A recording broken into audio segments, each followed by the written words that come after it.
स्वास्थ्य मंत्री हर्षवर्धन सिंह कुछ कह रहे हैं, आपको सुनाते हैं। स्प्रेडर इवेंट्स जो हो रहे हैं देश के अंदर, जगह जगह फंक्शंस के अंदर, रेस्टोरेंट्स के अंदर, शादियों के अंदर, लोग, हमारा कहना है कि हर एक्टिविटी को करने के लिए होम मिनिस्ट्री ने डिटेल्ड गाइडलाइंस दी हैं।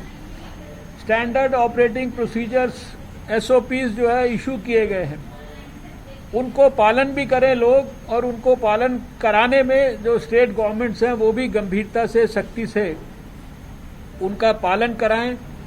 कोविड एप्रोप्रिएट बिहेवियर लोग अपनाएं, उसके लिए जितनी सख्ती की जा सकती है मैं समझता हूं वो कम है, क्योंकि कोविड के खिलाफ जंग जीतने के लिए बहुत बड़ी रॉकेट साइंस नहीं है।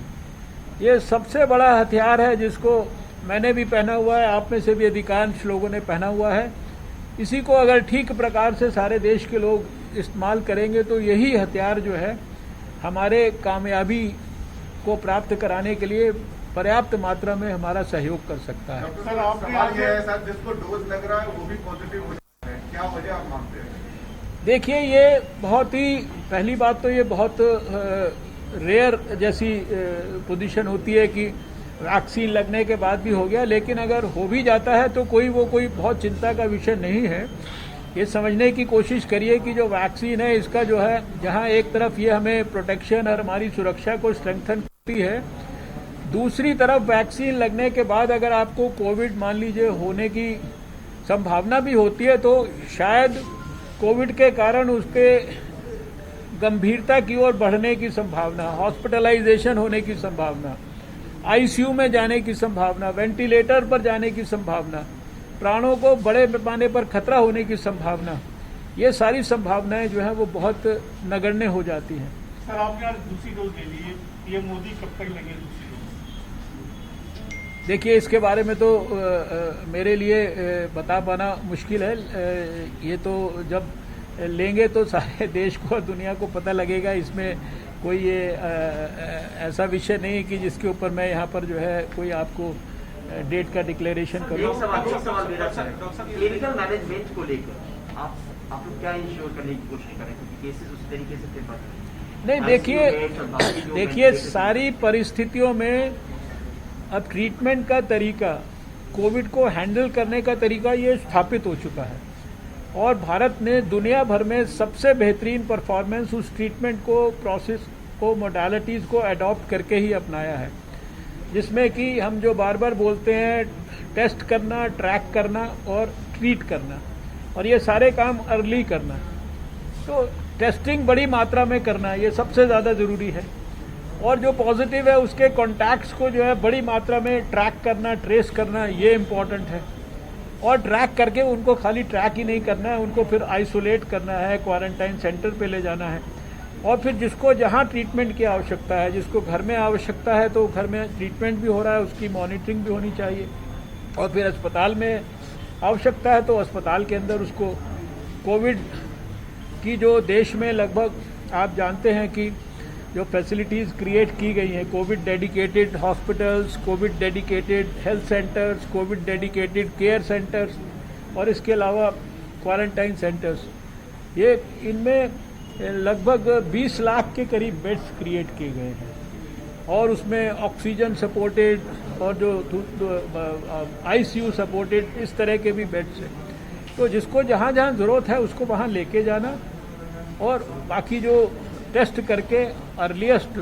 एक छोटा सा सवाल डॉक्टर इससे जुड़ा हुआ, दिल्ली सरकार कह रही है कि केसेस जिस हिसाब से बढ़ रहे हैं, हालांकि स्टेट सब्जेक्ट है, लेकिन बेड्स जो है वो प्राइवेट हॉस्पिटल में अपना के कराते हैं। आप लोग इसकी तरीके से देख रहे हैं कि जिस हिसाब से केसेस बढ़ रहे हैं उस हिसाब से कुछ ब्रीफिंग की जाए स्टेट्स को कि आप इसके एग्जाम करके रखें, क्योंकि नंबर्स और आप देखिए, भारत सरकार सारे देश के डाटा को बहुत गहराई से, गंभीरता से एनालाइज करती है, उसके अनुरूप सारे देश में जहां जहां आवश्यकता होती है डिटेल्ड उनके साथ हम लोग वीडियो कॉन्फ्रेंसिंग करते हैं। जैसे पिछले ही सप्ताह देश के 47 डिस्ट्रिक्ट्स के अंदर हम लोगों ने वीडियो कॉन्फ्रेंस करके जहां केसेस बढ़ रहे थे वहां पर विस्तार से उनको रीइटरेट कराया बहुत सारे पॉइंट्स।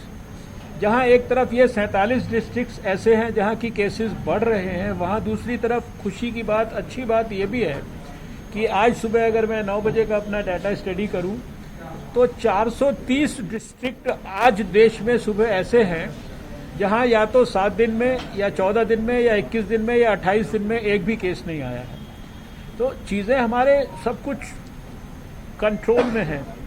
ट्रीटमेंट स्थापित है, वही ट्रीटमेंट है, उसमें ढिलाई नहीं करनी, कोविड अप्रोप्रिएट बिहेवियर में ढिलाई नहीं करनी, वैक्सीन जन आंदोलन को बनाने में कोई कोताही नहीं करनी, इतना ही आवश्यक है। डॉक्टर साहब, वैक्सीन को लेके पाइपलाइन में अभी सबसे आगे कौन सी वैक्सीन, स्पुतनिक कहें या जाइडस कैडिला कहें? देखिए, इसको सबसे आगे और सबसे पीछे मैं नहीं कहूंगा, लेकिन मैं ये कहूंगा कि लगभग इस समय 7 वैक्सीन और हैं जो क्लिनिकल ट्रायल के फेजेज में हैं।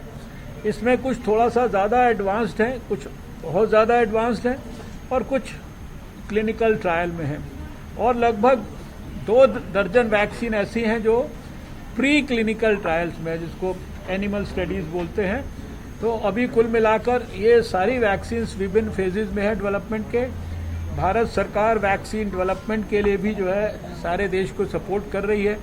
हमारा जो अपना बायोटेक्नोलॉजी डिपार्टमेंट है उसको भारत सरकार ने जो है 900 करोड़ रुपए से ज़्यादा की मदद दी ये वैक्सीन डेवलपमेंट के प्रोसेस को सपोर्ट और समर्थन करने के लिए। तो हम लोग जहाँ जहाँ आवश्यक है इस प्रोसेस को और ज़्यादा स्ट्रेंथन कर रहे हैं। डॉक्टर साहब, जैसे केसेस बढ़ रहे हैं, मेडिकल इंफ्रास्ट्रक्चर और बढ़ाने की जरूरत है या पिछला जो इंफ्रास्ट्रक्चर आपका खड़ा है वो काफ़ी है इससे निपटने के लिए? देखिए, पिछले समय में, थोड़े से समय में इतना मैसिवली हमने इंफ्रास्ट्रक्चर को एक्सपेंड किया और उतने पीक पे जाने के बाद भी कभी भी पूरी तरह से इंफ्रास्ट्रक्चर को यूटिलाइज करने का मौका नहीं मिला 100%। लेकिन अगर आवश्यकता पड़े, जिसकी मुझे संभावना नहीं लगती कि और आवश्यकता पड़ेगी, तो अभी तो देश ने सब कुछ सीख लिया है और बड़े प्रभावी ढंग से, बड़े प्रामाणिक तरीके से जो है हमने इंफ्रास्ट्रक्चर को एक्सपेंड करा है। सब तरह के इनोवेटिव तरीके उसके अंदर अपनाए गए हैं। ऐसे हमारे साइंस एंड टेक्नोलॉजी के मदद से ऐसे अस्पताल क्रिएट किए गए हैं देश भर के अंदर जो थोड़े ही समय में सब प्रकार की सुविधाएं जो है क्रिएट कर देते थे। सर, सीरम ने वैक्सीन के प्रोडक्शन बढ़ाने के लिए सरकार से मदद मांगा है, डीबीटी डिपार्टमेंट से। क्या सरकार इस पर विचार कर रही है? देखिए, वैक्सीन के आंदोलन को विकसित करने के लिए मैंने एक जनरल वे में आपको कहा कि सरकार हर तरीके से कृत संकल्प है। वैक्सीन खाली भारत के लोगों के लिए नहीं, अपितु सारे संसार के लोगों के लिए। साइंस का प्रयोग पूरी मानवता के सेवा के लिए होना चाहिए। इसीलिए आज 84 देशों को हम जो है वैक्सीन दे रहे हैं।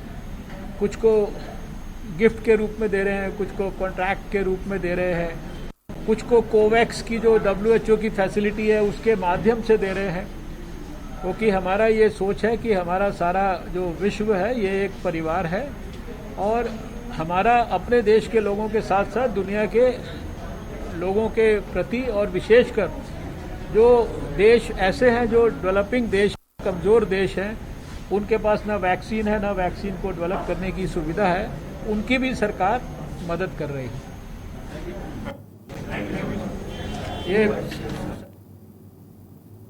तो ये थे दिल्ली से केंद्रीय